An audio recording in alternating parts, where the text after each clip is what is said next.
Ayan o. Oh, ano, tingin nyo, kunwari, nagtumakbo ng presidente si Leni Robredo. Tapos vice-presidente si BBM, no? Well, sa iba siguro hindi tatanggapin 'yan, no? At yung mga kakampings, marami po diyan ang hindi hindi 'yan ano hindi 'yan gusto, no? Hindi po nila nais na magtambalan po ito, no? Pero isipin nyo kung i-endorso ni BBM si Leni Robredo, di ba? Kung i-endorso ni BBM si Leni Robredo, lahat ng mga loyalista, no, marami, malaking parte ng loyalista, talagang iboboto yan si Leni Robredo, di ba? Kasi malaki pa rin po ang impluensya ni President Bongbong Marcos sa mga taga Ilocos, mga loyalista, mga Marcos loyalist, di ba? Hindi po makakailayan. Gayunman si Leni Robredo sa kanyang mga kakampings, mga supporter, kahit endorsin niya po si BBM, no? Malamang hindi naman po lahat 'yun o malaking parte nun iboboto si BBM, di ba? Tama? Gayunpaman, win-win para po kay Leni Robredo, tama? Kumbaga sure win eh. Pag inendorso ni BBM yan si Leni, sure win. Presidente yan. Kahit sino pa ilaban nyo kay Leni. Sabi ko sa inyo. Kay PBBM, kasi nga, kasi ang populasyon po ng Pilipinas parang nahahati sa tatlong ano, no? Hindi naman sabi mo ng apat, no? Pero ang malalaking parte po niya, no? Dilawan, Kakamping, magkasama na yan. Sino pa ba? DDS, no? Mga 20%, no? Tapos Marcos Royalist, 20%. Tapos yung mga walang pakialam talaga sa buhay, no? Walang pakialam sa politika, I mean, no. 'Yun, apat. So makuha mo yung tatlo or dalawa, no? Dalawa, talagang 50%. Kaya mong kunin yung 50% ng populasyon. Plus madadali mo pa yung mga walang pakialam sa politika, no? Malaki-laking parte, no? At itong Duterte supporter na mga didilis, mga hindi sanay mag-isip, mananatiling 20%, di ba? So malaki pong tsansa na manalo itong si Leni Robredo pag inendorso yan ni BBM. Di ba? Oh, comment kayo mga Duterte supporters. Tingnan nyo kung sinasabi niyo na walang tatalo kay Sara Duterte. Di ba? Imposible po, no? Pag may inendorso si BBM na Kakamping o Dilawan at kunwari hindi po lumaban si Leni, malaki ang tsansa na manalo na po yun dahil malaking parte ng mga Marcos loyalists iboboto yun sigurado. Di ba? Oh, talagang iiyak itong si Sara Duterte. Kaya sabi ko po sa inyo, itong mga pa-survey na lamang si Sara Duterte, mind conditioning po yan. No? Kasi alam nila na may tulog na talaga po sila, no? Lalo na pag hindi po napigilan ang paglalabas ng mga anomalya ng mga Duterte, talagang pababa na ng pababayan.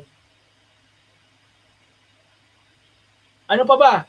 Di ba? Ano pa ba ang masasabi nyo, guys? Di ba? Itong kampo ni Sara Duterte, itong mga supporter po niya, hindi na po lahat yan naniniwala kay Sara Duterte. Naalala nyo si Ramil Madriaga? Itong si Ramil Madriaga, meron po yan sariling grupo. Yun po ang tinatawag na Inday Sara is my president. Sa grupo pong yun, libo-libo ang alam na ang nagtatag ng grupo nila ay si Ramil Madriaga. At ngayon, na sinasabi ni Sara Duterte na hindi po niya kilala itong si Ramil Madriaga, lahat po ng mga member ng ISIP o ng Inday Sara is my president, nalaman at kumbinsido na itong si Sara Duterte ay may saltik. At hindi lang po yan hindi lang po may saltik ano rin po, no, sila rin po ay kumbinsido na sinungaling si Sara Duterte at kapag katapos ka lang gamitin, babalik ta rin ka, no, kaya ka pong itapon. Kaya sabi ko po sa inyo, marami po ang mga supporter ni Duterte, ni Digong, ang ayaw kay Sara Duterte. Kaya yung mga pinagsasabi nyo mananalo si Sara Duterte, imposible po yan. Suntok sa buwan po yan. Di ba? Ayan, shout out kay Tato, saka si Taurus. Yan, yung mga naglalabanan dyan sa comment section Shout out po sa inyo. Ayan, Almond Lee. Yan, shout out. Bench Uy, shout out po sa iyo. Mel 143, shout out. Mega shout out, no. Ayan. Yan, sobra. Like po Huwag niyo po kalimutan i-like and share, no. Ayan, actually, ang pasok ko sa trabaho, 7:00. Pero, nakaset up na naman ako. Alright. So, next na po tayo na topic. Tingnan natin kung anong pwede nating isunod dito. Ayan yung meron ako ditong very interesting topic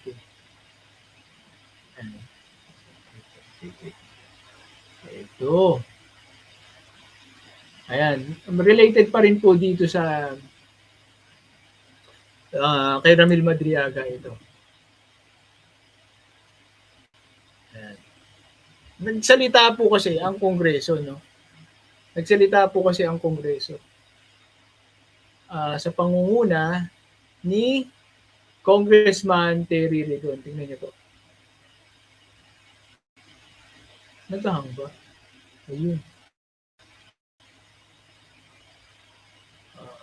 Ito. Parang nagahang, no? Saan ba ito kumunot? Sa cellphone ko ba?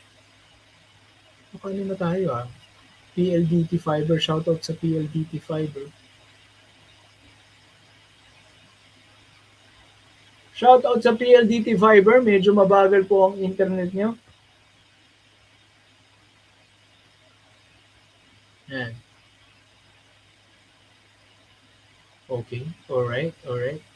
Hindi nakikita. Pero yan na lang. Ayan. Congressman Terry Redon, Madriaga's claim versus Sara Duterte must be vetted, no? Hindi po agad pinapaniwalaan ni Congressman Terry Redon si Ramil Madriaga.